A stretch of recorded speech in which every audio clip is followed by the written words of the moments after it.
Alain Velu, actuel maire d'Arenton, est à 10 minutes pour convaincre les électeurs qu'il est le meilleur choix pour ces élections municipales. À nouveau, vous vous présentez, Alain Velu, bonjour. Bonjour. Comment allez-vous ? Bien, Alors, merci. Pourquoi souhaitez-vous rempiler pour 6 ans ? Je souhaite rempiler pour 6 ans parce que j'ai plusieurs facteurs qui m'ont fait fait prendre cette décision. Ça, vous avez hésité ? Vous avez hésité à rempiler avant de... Oui, j'avais dit, quand j'avais été élu maire par obligation finalement, obligation parce que j'étais le plus ancien dans la vie municipale, j'avais dit que je faisais qu'un mandat. Ouais. Et ensuite... Finalement, la politique, c'est une drogue et quand on a goûté à la politique, on n'a plus envie de s'en séparer, c'est ça ? Non, la politique n'est pas une drogue. Moi, c'est plutôt la vie associative, parce que j'ai jamais fait trop de politique. Ouais. J'étais toujours investi la dans politique au sens noble, alors. Voilà, j'ai toujours été investi dans la vie associative. Je suis plutôt un homme public au niveau du foot, au niveau de plein de choses comme ça. Je suis issu du milieu footeux. Et j'ai décidé, en 89, quand je suis rentré au municipal, je suis rentré par la liste opposée. Et là, j'ai décidé de rentrer pour connaître comment fonctionnait une commune. Parce que c'est facile de critiquer. C'est sûr, il faut connaître. On devrait peut-être obligé faire un mandat pour savoir comment ça fonctionne. Donc là, c'est-à-dire que vous avez appris beaucoup de choses dans votre premier mandat et vous n'êtes pas forcément au courant de comment ça fonctionnait une ville. Je l'ai appris déjà dans le cours quand j'étais conseiller, quand j'étais adjoint, j'ai appris des choses, j'ai le fonctionnement. Mais là, en étant maire, j'ai eu des contacts avec des personnes, disons, avec les services de l'État, avec des entreprises qui m'ont permis d'enrichir mon savoir, quoi. Et puis en plus, quand j'ai décidé de repartir, c'est à peu près, au mois d'avril dernier, je me suis posé la question. D'abord, il y avait 4 facteurs qui influençaient ces décisions. Il y avait quand même ma famille. Ouais. Moi, j'ai mon épouse. Il faut que les gens vous suivent derrière, c'est sûr. Que mon épouse elle soit disponible parce que je suis des fois présent physiquement, mais la tête est ailleurs. Ouais. J'avais mes enfants. Bon, mes enfants, ils m'ont toujours connu entraîneur, président du foot. Eux, ils ont très bien compris que ma vie était là-dedans du moins pour ma retraite, puisque j'étais à la retraite. Ensuite, j'ai une équipe fantastique. J'ai su fédérer les gens. C'est la même équipe qui se représente avec vous ou elle est renouvelée en profondeur ? J'ai 11 personnes sur les 13 qui se représentent avec moi. D'accord, donc une équipe... Parce qu'on était 15 au départ, il y en a 2 qui ont abandonné par raison professionnelle, ils ont quitté le village. Et puis, il y a les 11 autres, il y en avait 9 qui étaient sur une liste et 2 qui venaient d'une liste opposée. Et ces 2-là ont accepté de repartir avec moi. Ils étaient même heureux que je leur demande parce qu'ils ont très vite compris. Quand ils sont arrivés dans mon équipe, je leur ai tout de suite dit, nous, il n'y a pas d'opposition qui existe. On va travailler ensemble, dans la pure honnêteté. Je serai à votre écoute. Et c'est des personnes très intelligentes et elles ont compris que... Il n'y a pas d'opposition, mais en même temps, quand on fait de la politique, à un moment donné, il faut quand même décider. Quand on n'est pas d'accord, si tout le monde est d'accord, ça va bien. Oui, mais on n'a pas toujours été d'accord. Ouais. Alors ça se passe comment dans ces cas-là ? Il faut bien prendre des décisions. Il faut dialoguer, dialogue, et puis après, c'est la majorité qui l'emporte. La décision, elle est prise. Si on est 9 contre 11, c'est la majorité qui l'emporte. Mais il y a une discussion avant. Et nos discussions ont toujours été franches, honnêtes. J'ai toujours tablé là-dessus. Et là-dessus, le troisième point, c'est que j'avais aussi une équipe... J'ai formé une équipe, disons, des employés, parce que les employés n'avaient qu'une personne.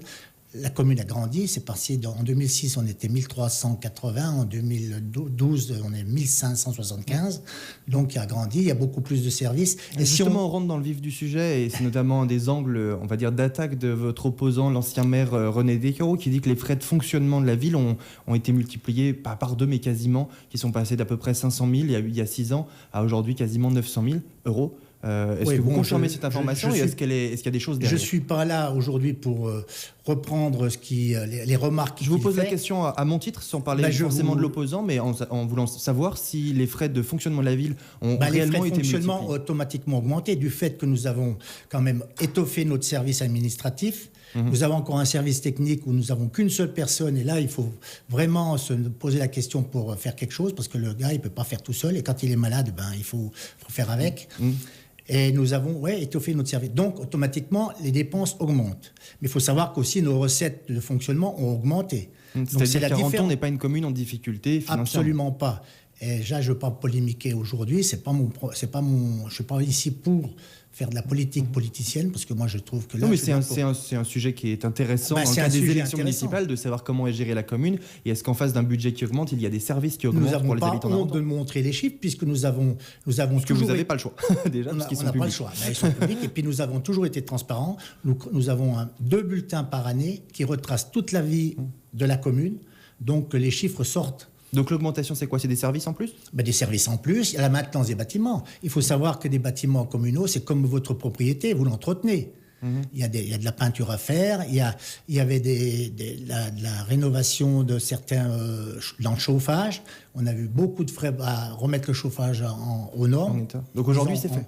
Aujourd'hui, c'est fait. Donc ça, c'est depuis 2008 jusqu'à 2013. Il y a eu beaucoup de dépenses de fonctionnement et j'ai les reçus, j'ai tout ce qu'il faut pour répondre. Aujourd'hui, si on se projette, si admettons que vous êtes réélu, si on se projette dans 6 ans, qu'est-ce qui aura changé à Arenton? Quels sont les grands projets que vous voulez porter sur ce second mandat?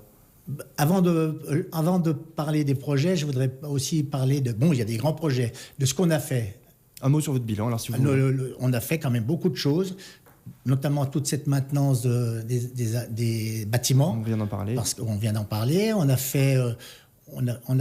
a eu beaucoup de soucis avec au stade où nous avions un vestiaire à entretenir qui a été cambriolé plusieurs fois, donc on a pas mal mis d'argent là-dessus.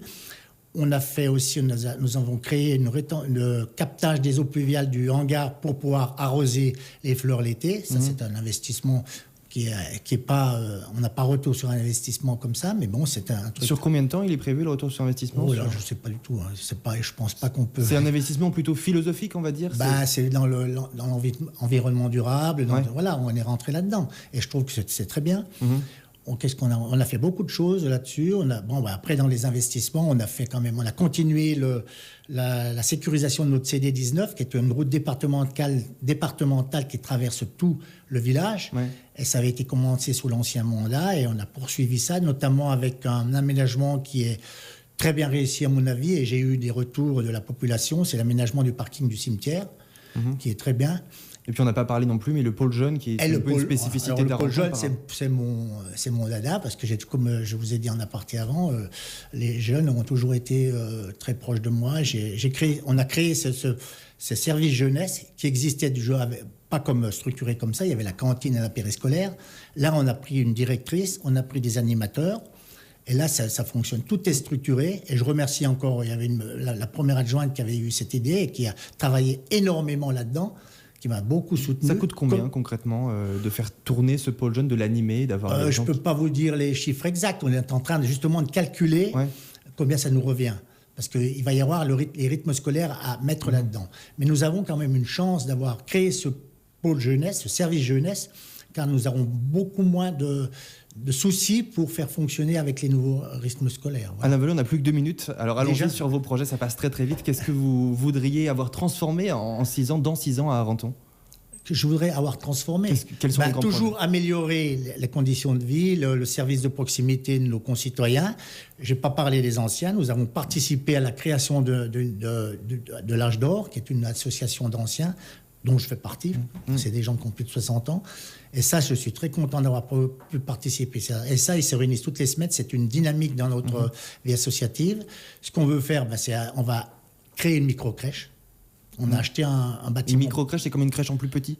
Voilà, micro-crèche, c'est une crèche en plus petit. Il y a beaucoup moins d'astreinte au niveau du fonctionnement.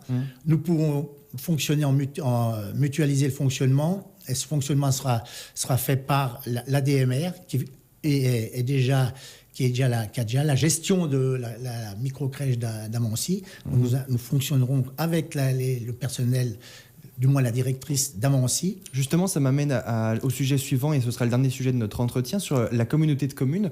Est-ce qu'il y a des bonnes relations entre Arenton et toutes les autres communes? Est-ce que vous avez le sentiment qu'Arenton est suffisamment bien représenté à la CCPR?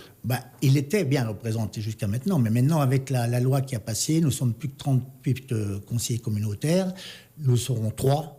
Donc, actuellement, on est 4, et à un suppléant, on était 5, disons, mais 4 qui pouvaient voter. Ouais. Là, on sera 3. Donc, ce sera plus dur de défendre des projets? Il faudra se battre, mais je pense que J'espère que les têtes pensantes, les responsables... Est-ce qu'il y a besoin d'être nombreux pour représenter sa commune, ou est-ce qu'il y a suffisamment une bonne entente et une bonne intelligence au sein de la CCP aujourd'hui pour que les choses soient faites en bonne intelligence, d'après vous? Vous n'êtes pas sans le savoir que c'était difficile à démarrer, parce que moi je ne connaissais pas la communauté de communes, je n'ai jamais été élu conseiller communautaire, donc je ne suis jamais allé à la commune, mais c'était très difficile à démarrer. Mais après, nous avons fait un excellent travail, nous avons quand même fait le SCOT, nous avons fait le PLH, et tout ça a été en concertation avec toutes les communes. Mais je pense que ça va continuer sur cette dynamique, et je suis je voudrais être avec les conseillers communautaires d'Arenton, très présent à la communauté commune pour défendre les intérêts des petites communes. Je vous arrête là, Alain Velu, parce que le temps est écoulé. Merci beaucoup d'avoir été avec nous et d'avoir pris 10 minutes pour convaincre les électeurs d'Arenton.